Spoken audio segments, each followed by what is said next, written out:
I was pregnant. I thought it was going perfectly fine. I go to the doctor and we go in, he does the ultrasound and he says to me, "We want to send you to St. Louis." And I said, "Is there something wrong?" And the answer that I got was, "No, I just want him to look at something on the ultrasound." I go to St. Louis and I see this doctor and I don't think anything's wrong because I'm told nothing's wrong.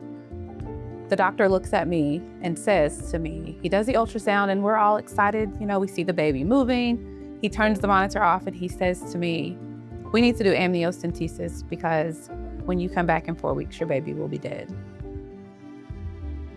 Those were his exact words. Those words stick with me to this day. There was no explanation. There was nothing. But it's the fact of I'm asking questions and no one can give me an answer. So then I got a second opinion, same result.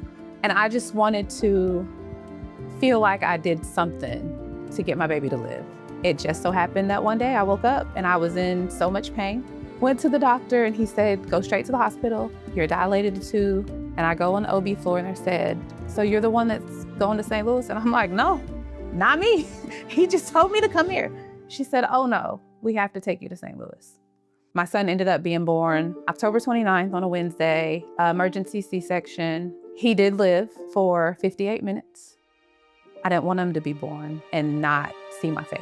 I felt shock because when I left him, he was alive. And so I felt I had hope.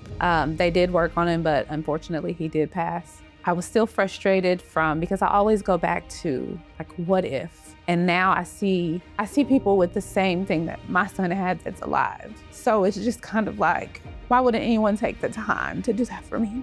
So trauma could be something that you've experienced in the past, whether it's with a doctor, whether it's at home, school, anywhere. For someone who's experienced trauma, that may look like you may not want a male doctor over a female doctor. You may not want to be touched. It can manifest in a lot of different ways.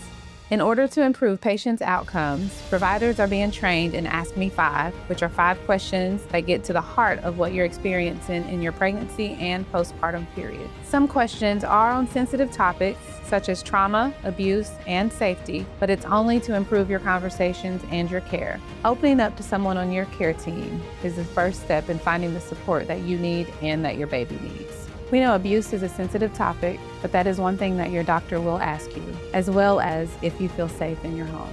Making sure you are safe and protected is the best way that you and your baby can have a healthy outcome. It is okay to speak up. Don't worry about being judged. Don't worry about what people are going to say or think. If you feel something is wrong, speak up about it, and you don't leave until you get answers. And it is also okay to find somebody else, because every doctor isn't right for every person. And it's okay to find the doctor that is gonna listen to you, that's gonna protect you, and gonna make sure that you have the best care that you could possibly have.